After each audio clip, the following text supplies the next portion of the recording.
Hello and welcome to a new episode of the Business of Meeting podcast. And today I am delighted to speak with someone I've known now for over 10 years. He's a true entrepreneur. He has so much experience. He started a bank, believe it or not, amongst all the things that he's done. But the reason I reach out to him right now is that he has just published this book. It's all about relationships, mastering the art of relational leadership. Ladies and gentlemen, the rock star from South Florida, Eddy Arriola. Eddy, thank you so much for taking the time to speak with me today. Oh, thank you. That's such an incredible welcome. I should have you, every party I go to should have you be like the MC and hype me up. That's awesome. Well, that's very nice, but I just touched the surface of everything you've done in your life. And so that's my first question, really. If you can share with us a little bit about your journey, and then we'll talk about Apollo Bank and obviously about the book. But who is Eddy Arriola? And if I'm not mistaken, everybody's talking about Fernando Mendoza. You went to the same high school, and I believe you know the family. Well, so I'm very proud that I went to Christopher Columbus High School, and it's certainly a big part of my life. And I have three other brothers. All four of us went there. I'm still very much involved in the school, and it's been a big part of my life. And they call it sort of the brotherhood. And Fernando Mendoza, his extended family, has quite the extended family.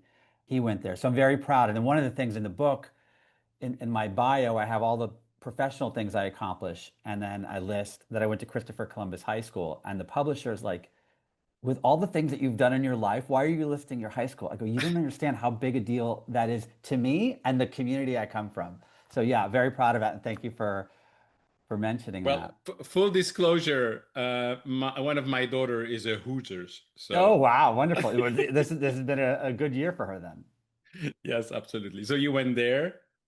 That was at Christopher Columbus High School, but I'm born and raised in Miami. I'm the product of Cuban immigrants, and they came after the revolution in 1960. So I think a lot of sort of my DNA comes from being an immigrant and that specific community coming to America and being like, we have to be entrepreneurs because we have to make it on our own. So growing up, I wasn't someone who thought like, oh, I'm going to go to college and work for Goldman Sachs or McKinsey. I'm like, I'm going to start a business, not because I was super ambitious, but I'm like, those are the role models that I saw. Both of my grandfathers were entrepreneurs. And when I say entrepreneurs, it's small business. Like I work for myself, I have a handful of employees, and that's what I saw. My father was an entrepreneur, and the people he hung out with were entrepreneurs, and that was celebrated in our community. So I think that's in my DNA and what I've always been a part of wanting to start something, create that the best way that you can improve the world around you is by creating jobs and creating a good work environment and setting an example and just being a leader. So that's a big part of who I am and what I do. I started several businesses, and I'm sure we'll get into it, but that's what I'm very passionate about. That's amazing. What you say about being an immigrant and entrepreneurship obviously resonates a lot with Yeah, me. And yeah, there's no better country in the world to do that for sure. yeah. And We have a it's lot of issues, but number one for entrepreneurship and having that opportunity to really create something and do something special. absolutely. When did you know that you wanted to have your own business? I was just sort of programmed that. I remember, being in high school, and they had like these business courses, and people, talking about like, oh, I'm going to be an engineer, or I'm going to be an architect, and I couldn't understand that. Like, I'm like, oh, that's like saying you're going to be an NFL football player, an NBA, like those aren't real things, are they? Like, it's just sort of the example I saw. I never thought about working for someone. I never thought about getting a job. I mean, to this day, I mean, I've never had a real job interview. And so it's just really sort of programmed. And I didn't realize that till much later in life where I'm like, wow, I really never had a boss and never had to realize those things. And I've talked to my kids about that who have bosses now and are frustrated with their bosses. And again, I've just always had that in me. Unemployable. So I was asked a question the other day. I was being interviewed for something, and they're like, and I was talking about leadership, and the final question was, what would Eddy Arriola, the employee, say about uh, Eddy Arriola, the The boss, boss. the leader? I go, Eddy Arriola, the employee, would quit because he couldn't work for anybody. Like, but And I really, because I couldn't come up with an answer. I'm like, I just couldn't understand sort of working for someone. And I'm not saying that in a proud way. I'm just saying that that's the way I'm wired.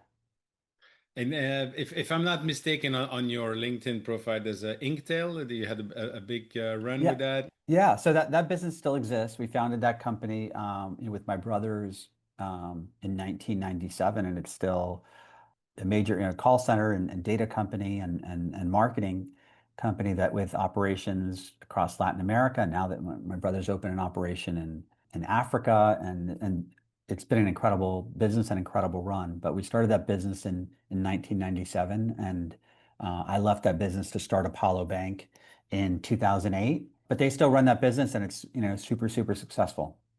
Wonderful. And when you start a business, we always say you have the two different profile, the person who's out that is representing the company and the person who's basically making things working Yeah. internally. Could you have be so successful if it wasn't to start with somebody from your family who obviously you trusted from day one? Yeah. So that's a longer question. I'm forgetting the term. It's big in the EO/YPO world. It might be EOS, but Yeah, it's the EOS, yeah visionary the and strategy, integrator. yeah, the visionary and the integrator. So I totally believe that. And I think with my brothers, all three of us were visionaries, and so that was one of the issues. I Having to find the integrators and that sort of. We all wanted to be starting quarterback, and so I've started other businesses, realizing. Well, and specifically with Apollo Bank, I knew what I wanted to do, had a strategy, had a game plan, I had the right relationships, but I knew I needed to, bring in an integrator. And I hired a gentleman who was, older than me, had been in banking for, many decades, and he came on, and I mentioned a brief story about him in the book. Yeah, is it But is yeah, it Richard Bradley or Richard Daly, exactly. Yeah, Daly? no, good Daly, memory. Daly. Yeah, Richard Daly, and he was incredible. But yeah, I think again, there's been books about it, and the more I realize as I work with companies as a board member, or advisor, or a coach, I truly believe that you need to have that integrator if you're the visionary. No, absolutely. Now you're talking about starting a bank. First of all, I don't know many people No. who decided in their life they were going to start a bank. Second, you were very successful with that. Yeah. And third, you started the bank, if I'm not mistaken, just at the beginning of or just before the subprime crisis. So Yes. can you tell us a little bit about that environment and doing that? So yes, a couple things. So one, I really didn't have a banking background. Like I said, I was partners in this business and founded this Inktel from scratch with my brothers. We had some bank clients. So I thought I knew about banking and marketing, and I would I'd interact with big banks and see what they did right and really what they did wrong. So I thought I knew a lot about banking, but two key things that helped sort of fuel my takeoff with with launching a bank. One is because I was so young and so inexperienced, I didn't know all the obstacles that were going to be in my way. I didn't know how hard the regulation was going to be, how hard it was to raise capital, how hard it is to get bankers to think entrepreneurially. Again, because I was so young, I just thought I could do it. So now people approach me like, "Do you want to start another bank?" And I'm like, "No way! I know how hard it is." So that was one. And the second, the financial crisis, you referred to it as the subprime, debacle and I didn't know it was a financial crisis. I thought it was like, oh, it was a recession. Recessions last 6 months, and when you come out of it, things are stronger. And by the time we come out, businesses will be doing even better.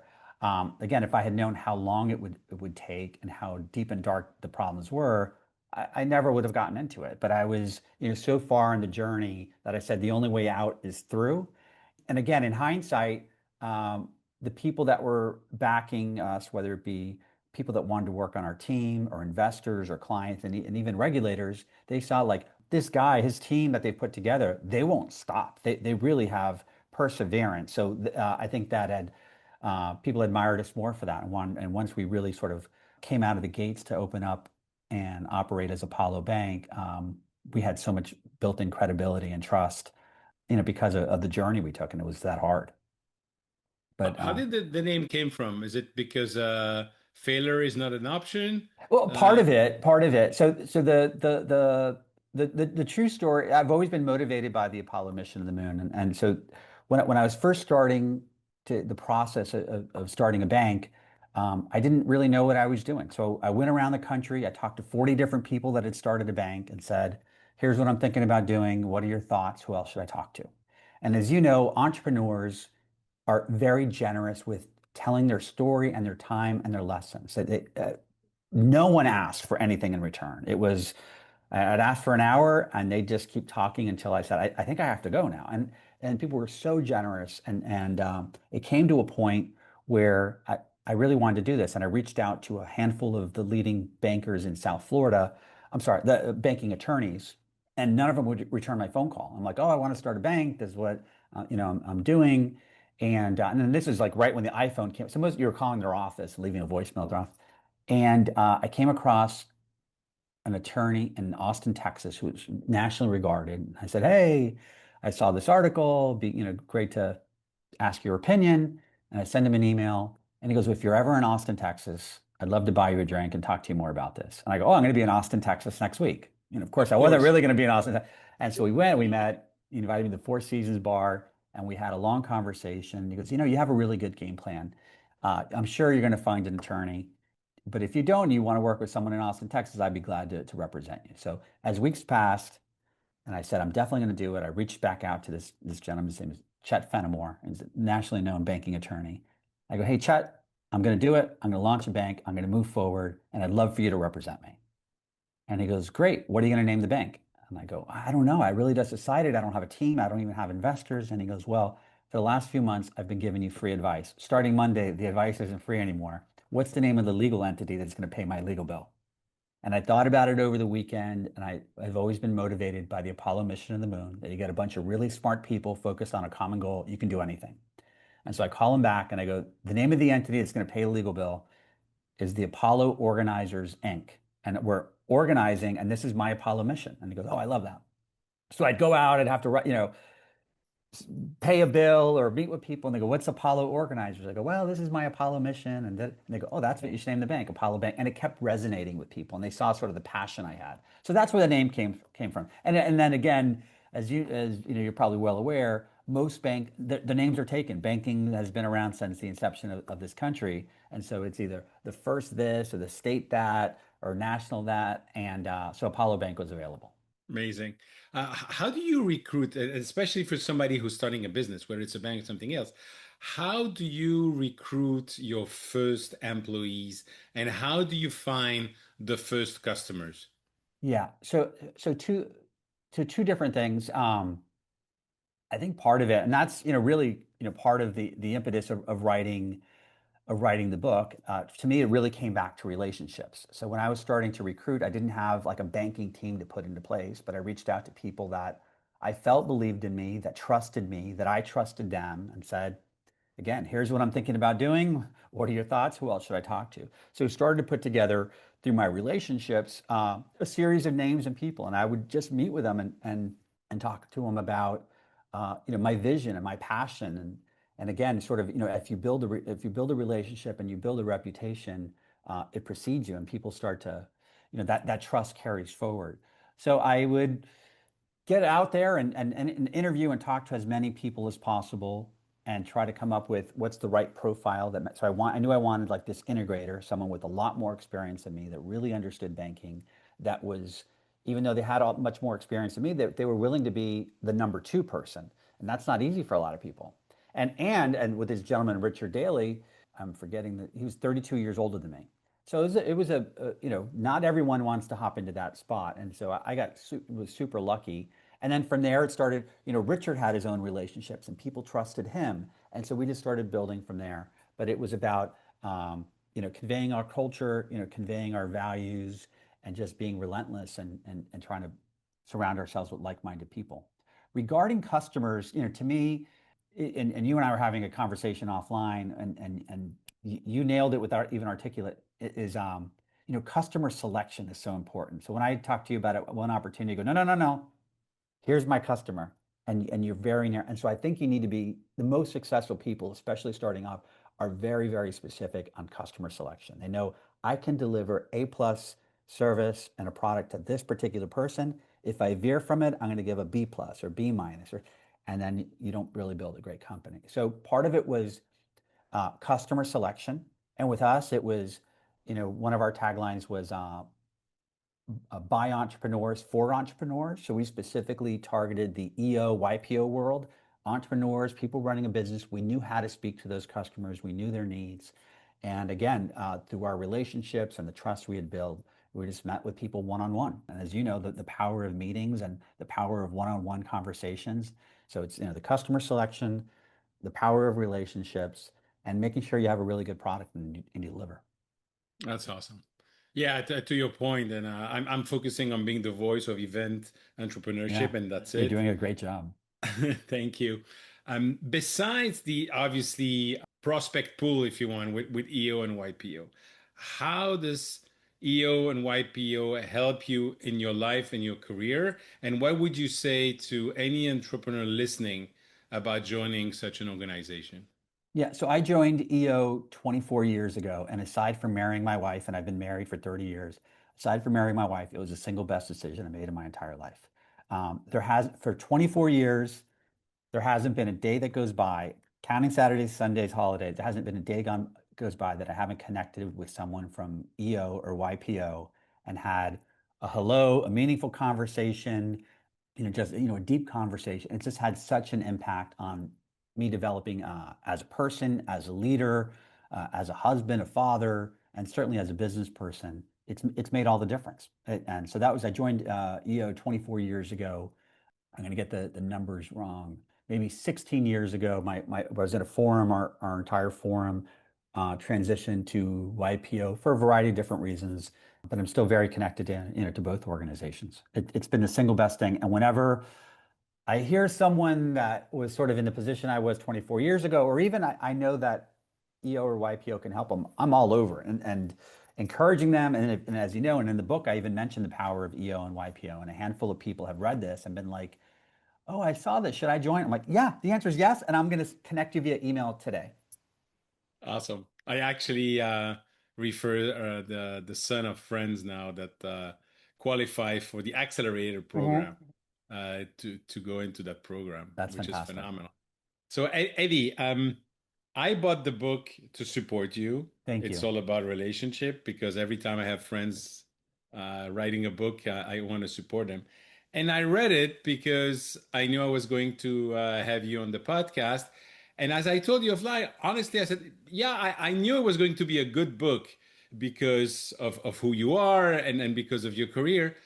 I didn't know it was going to be more than a good book. It is a book that anybody listening, if you know anyone in any organization, small or large, should be reading. It is for me a landmark book about relationship and how you grow a business. So first thing first, when did you decide that, you know what, I have this book in me and now I'm going to do it? I wrote the book because I wanted to write a book before my days are gone. That was a lifelong goal. And after we sold Apollo Bank in October 2022, and I've been involved in a bunch of things, since then. Um, but I said, I'm going to write a book. And there was a handful of books that I thought about and sort of themes that I knew I wanted to write a book. And this is what I was going to do. And it dates back to being, a little kid. And I did share this story a few weeks ago. I did a book event at the independent bookstore in my community, which is Books and Books, which is a legendary bookstore down here. We did it on a Friday, and it was a sold out event. And the owner of the bookstore, Mitchell Kaplan, who's an institution in Miami, said, "Hey, great! Like we sold out in one day. Like we can get you a bigger venue." And I go, "No, no, no! I don't want a bigger venue. I dreamed as a kid of being in that bookstore and you being there and my friends being there. I don't want to be somewhere. I want to be right there. So I've always had this dream and this vision. So that was sort of number one. Number two, as I started to go about putting together a book, as you know, when you're especially a first-time author, the advice is, you write for one or two people. And you had mentioned your book is for your daughters. My book was for the younger me, the Eddie, the CEO that was joined EO. And as you know, as you read the book, it's to be a great CEO, and it's meant for a very specific target audience, which is a leader, a CEO of an emerging, growing business. As the people have been starting to read the book, I've gotten feedback that, like you've shared, that, oh no, it's for more than just CEOs and entrepreneurs. It's for Sure. anybody. And I have friends that have said, "Oh, I want to give this to my kids because in this day of remote work and AI, they don't really appreciate young people don't appreciate the power of relationships." Yeah. Last week, I got a call from an entrepreneur, very successful entrepreneur, that he's a donor to the men's lacrosse program at Cornell, and they're going to be in the Ivy League championships next weekend. And he goes, "I want you to I'm ordering 50 books. I want you to sign them, ship them to me, because I want these young men to know that when they graduate and they finish, that what's going to matter in their life is not the trophy that they get or the ring that they get. It's going to be the relationships they build in that room, in that locker room." So the power of relationships really resonates with anyone who's been there and understands that they want to pass that on to the next generation. Absolutely. And as I was saying, it's all whether you own a business or your boss or not, Yeah. all those elements that you're talking about. To me, I was reading it. I was like, oh, I'm gonna offer it to my eldest daughter, Yeah. who's Yeah. a consultant in a large firm. I'm gonna give it as well to my second one, who's Yeah. studying at the IU, the Keller Yeah. Business School, and I'm gonna give it to the third one, who's at high school as well. I think that what you've done now, and especially the way you've written, it's magnificent, and there's Thank you. obviously very well deserved to have this bestseller status. But more Thank you. importantly, if you can give some example now, first of all, you're talking about six different relationship. And by the way, I won't tell all the story you told in the book, but I like that every chapter start with the stories like, ah, I didn't know about that. And you even talk about Pulp Fiction and about Yeah, The Godfather. So that's I right. really That's right. like that. But can you tell us a little bit about the different type of relationship you're looking at and your advice for somebody who's listening? Yeah. Well, so as you already shared, I wanted the book to be, well, I wanted someone to start and keep going. And as you know, there's a lot of books that have some great ideas, but they're very hard to read. And so in working with, we have the same publisher, and them coaching me and working with the first time authors is on what works, especially for this more of like a how-to sort of leadership book. And it's you got to keep their attention. You got to keep chapters short. At the end, you want to have quick takeaways and that sort of thing. And I said, well, let me start off every chapter with a story and not my story, even though in each chapter there's always like a little story about, a very practical thing that I did. But I wanted to start the story off, each chapter off with a story. And so, as you saw, there's sports stories, real life business stories, history stories, pop culture. So, some of the references are there's a story taken from the movie Pulp Fiction, another from the movie Godfather.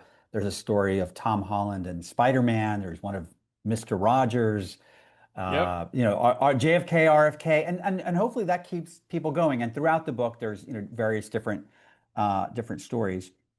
But what I found was leaders especially get to the certain point of running an organization and they become overwhelmed. And they just said, I need to, I don't want to say strategy is easy, but they sort of strategy is kind of like a one time a year. You come up with a strategy and you stick to it and you don't overthink it. And product and service sort of takes care of itself.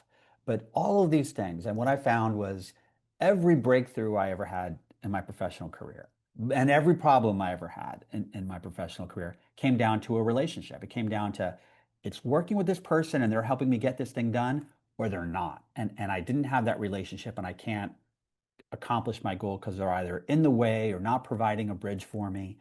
And so I wanted to help leaders think about this in a different manner and give them a framework and some tools to get there. So, and again, I saw a lot of leaders be really good at, they're like, I'm a relationship person, but what they were really talking about was they're really good with customers.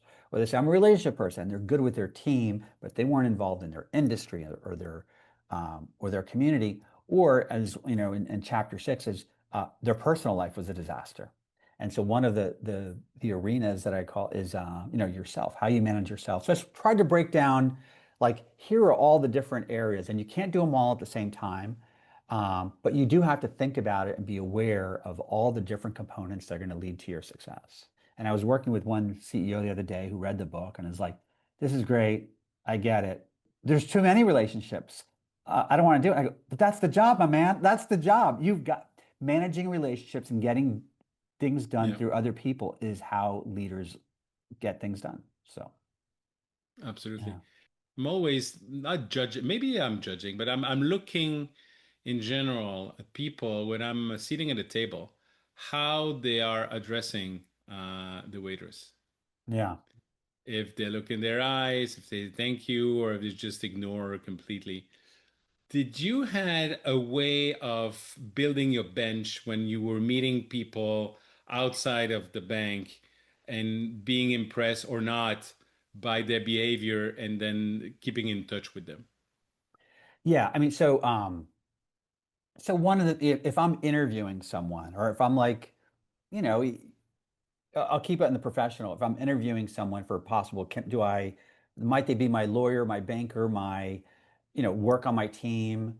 Is this someone that maybe I might not work with them, but I might recommend them to another friend to be like a possible board member? So sort of who are the people I want to keep sort of in my little universe, and even friends, is I'm looking for pattern recognition. And like you said, how are they treating others? Are they present? And I have a framework in the second part of the book called the Carpe framework. And one of the key Yeah. things is how do they connect? So if you and I so you right away started, oh, we don't have the exact same background, but right away you're like, oh, this high school, this weird high school thing that he has, he's 53 years old and he's still talking about his high school. That must be really important to him. Let me connect. And right away you're like, I didn't go to that high school, but someone who's important at that high school went to IU, and my daughter went to IU.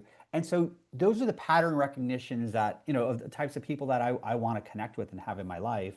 And if I have a business development person, or a lawyer, what have you, I want to see how they connect with people. Are they understanding the pattern recognition? How do they Hmm. treat people? So those are certainly some of the things that I'm always sort of on high alert, for. And talking about your Carpe Yeah. um, acronym, which I love because I had a group in Belgium of four friends. It were called the Carpe Diem, Oh, I and love we had that. Huh. one day block in our calendars, and all our teams knew you shouldn't try to put any meeting there. I love And that. every 3 months we would meet and talk about the business, some sort of forum if you want. Yeah. And because it's Belgium, at that time we had a lot of Michelin star restaurant, so we had to I finish the day with that. So that love was that. great. But when you're talking about this, the Carpe acronym that you use, besides connecting, there's also the align Yeah. and the values. Do you remember a moment where you thought you were completely misaligned, whether with a customer or somebody in the team, and this cannot continue? Or did you always try to improve the relationship and thinking that it can get better? Yeah. So I'm certainly an optimist in terms of I, I think a trait I have, either I learned it or maybe it's ingrained or both, is if there's a breakdown, I'm trying to figure out what did I do? What am I missing? And so like I literally ask myself this question is what's going on with this other human being? Like, what am I missing? And if you're at the airport and the person behind the counter at American Airlines is not helping you, instead of yelling, instead of screaming, take a beat and ask yourself, what's going on with this human being? And it's probably there's 200 people behind you. Everyone else is yelling. There's 50 they've had a long day, and try to be like, all right, how do I get my priority? Let me try to understand their priorities and see if we can get some sort of alignment. And you can carry that across almost any part of your life. And then that's where this framework sort of comes in, because you're like, oh, now I see where I'm aligned. I know how to get this person aligned. One of the ways I can do it is by connecting with them and making an emotional connection. And again, even the responding, being like, not yelling, taking a minute and trying to get them to really understand where you're coming from. Slow things down. Maybe you apologize. If you're asking for a big favor, realize, I'm about to ask you for a really big favor, and this is going to be really hard, but this is what I need. I need to get upgraded because of blank and blank and blank. So, to go back, I really, I think, empathy is a superpower. And if you can really take a step back, what's going on with this person? Because there's a whole other story Mm, on the other side. And if you mm. can understand, you say, now I know how I can approach this. How much can you understand? I remember I had somebody in my team was an excellent salesperson, an excellent project manager, and there I had really relationship issues Yeah. with other people in the team. And I always been like, to your point, being an optimistic trying, but for me it's like three strikes and out. Or two strikes So and out, sorry. yeah, so I'll tell you, so it's working with I'll say I'm working with some. I won't say if I'm on the board or they're so I don't want to give the specific away, but they had a real, I won't say a superstar performer, but a really, really, really good performer in their company. But the person just had issues. And so, my friend, the CEO who was asking me for advice, he's like, this guy's really good. I really need him, but there's some, and I put myself in that person's position. I go, this guy's just messed up. There's never anything that you're going to do with the relationship. This Mm, guy just has, you know, it's kind of like the crazy girlfriend. Like, this is the crazy girl. You'll never figure it out. You need to let him go. And he's like, oh, but he's a superstar performer. He hasn't done anything wrong. I go, yeah, but he's always, and with this particular person, it was just like super erratic behavior. And you can't fix that. And so again, to go back, like where is this person coming from? What's going on with this person? In this particular person's case, it was, they had a lot of mental issues and issues at home that my friend just could never fix, and he had to let him go. mhm. There's a story, as you mentioned.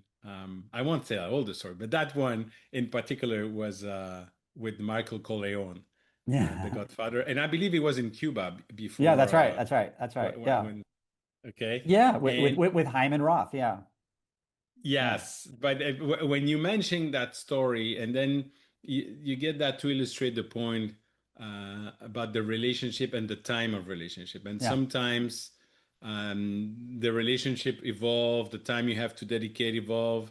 I that's believe right, you gave an example of one of your first supporter client that that's right. was not growing and was taking a lot of your time and made me think because I had one of my first client when I had a cooperative and agency, they would only do small meetings, the board meetings, but I always want to be present uh, because they were one of my first Yeah, clients. yeah, And then it makes me think that maybe I should have think about it in a different way and be there once in a while.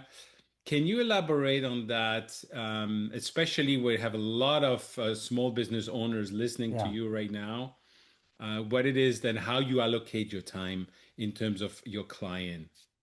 yeah. So that last piece again, so there's this framework, and I'll call it the last piece just because I use the framework's called CARPE, because it sort of sees the relationship.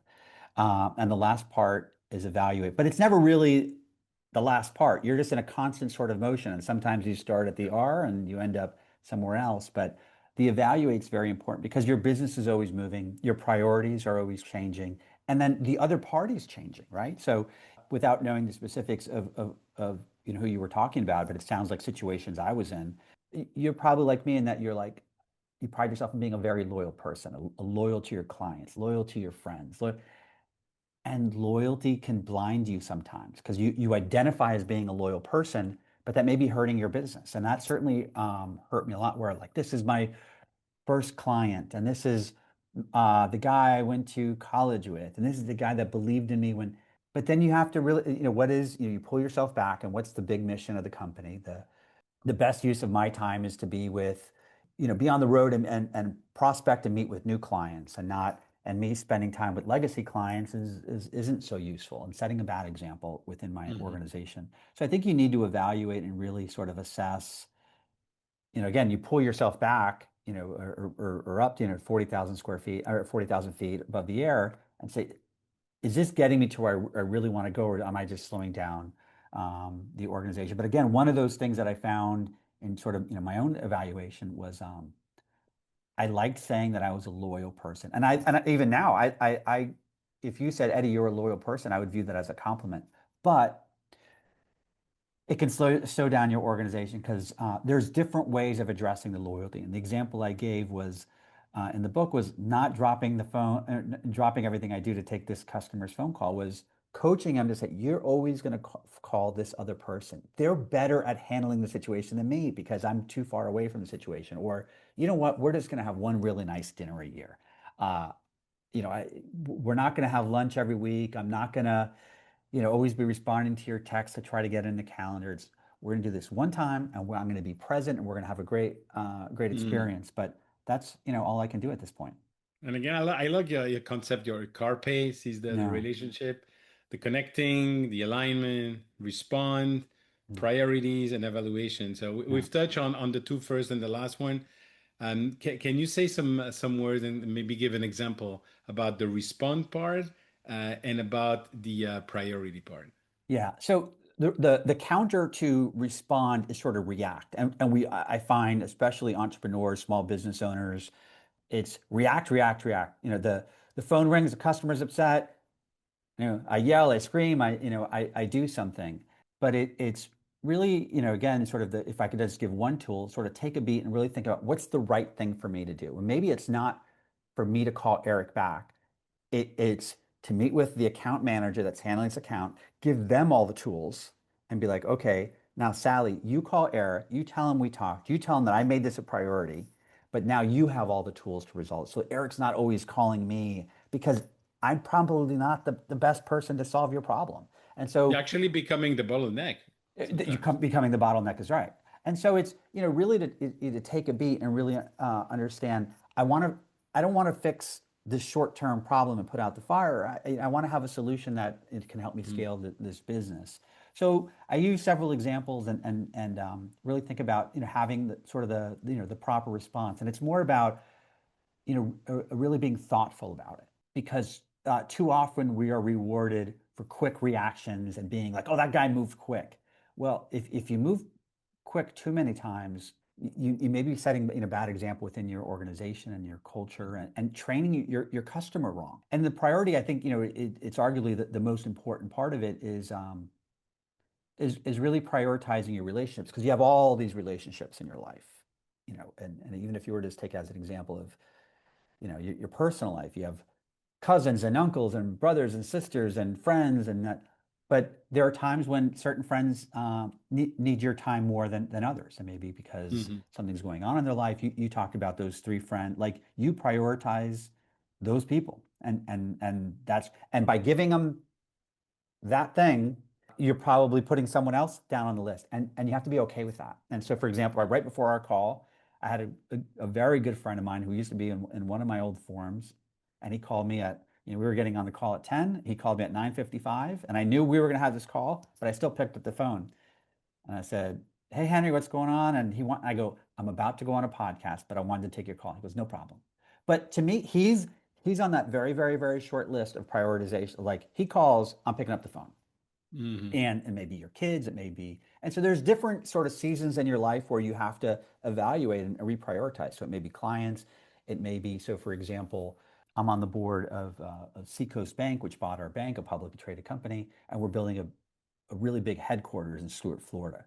And in order to do that required, not me, the part of the leadership team at Seacoast, meeting with the town commissioners and the local people that are against development. And all of a sudden, these little conversations became a priority for the entire organization. Of we have to go out to the town hall, we have to develop these relationships with the commissioner. Now, next year, that's probably not going to be a priority. Not going to be meeting with those commissioners and what have you. But during those 3 months, the priority was those particular people. So it's again always sort of going back and evaluating where do I need to be, where do I want to be, and what are the relationships that I need to develop and focus on right now or the next few months in order to accomplish this goal.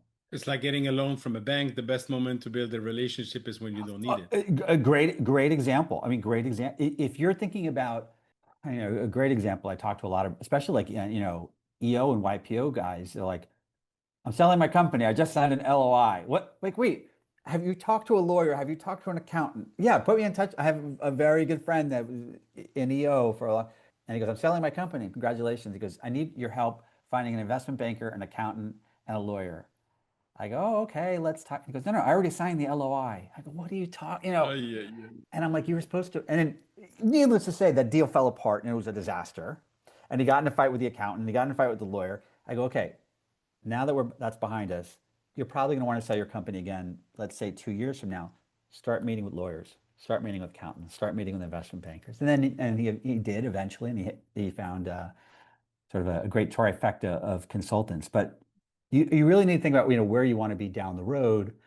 So for example, like one of the things I tell people our age is you should be developing, if you're active, whether it be you're playing pickleball or golf, or uh, people like us need to develop a relationship with a physical therapist, because you may not need them today, but you will need them sometimes over the course. You better know, okay, I hurt my shoulder. I'm calling this guy. He's going to take me in at 8 o'clock on a Monday to take, because those things are going to happen. Well, talking about those things going to happen, maybe I should call already a funeral home.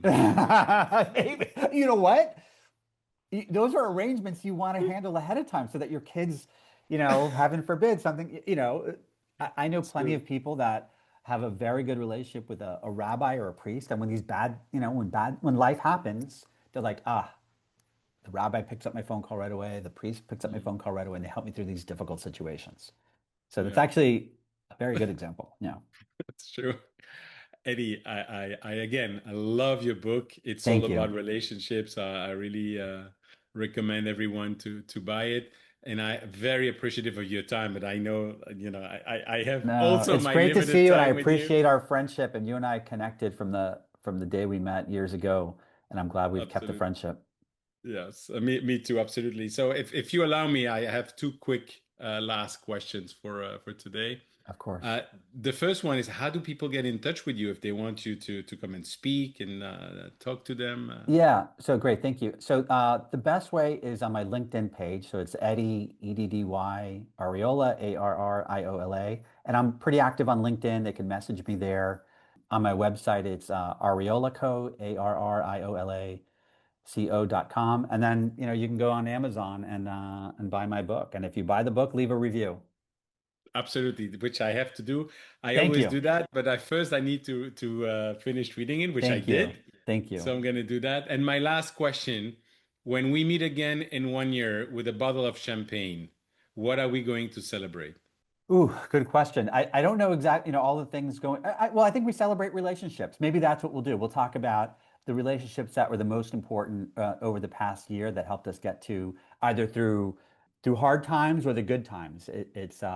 And right now I'm in a season where good things are happening to me, and it's great to see relationships like ours, bubble up to the top. So maybe that's what we'll celebrate. Wonderful. Eddy Arriola, thank you very much. It's all about relationships. Thank you, my friend. Thank you for tuning in to the Business of Meeting podcast. I hope you found today's episode valuable. If you enjoyed the show, the most important thing you can do is leave a review and share it with your colleagues. It really helps spread the word. I truly appreciate your support. And if you're ready to take your business to the next level, don't forget to visit eventbusinessformula.com to learn more about how we are helping even business owners like you. Thanks again for listening, and I'll see you next time.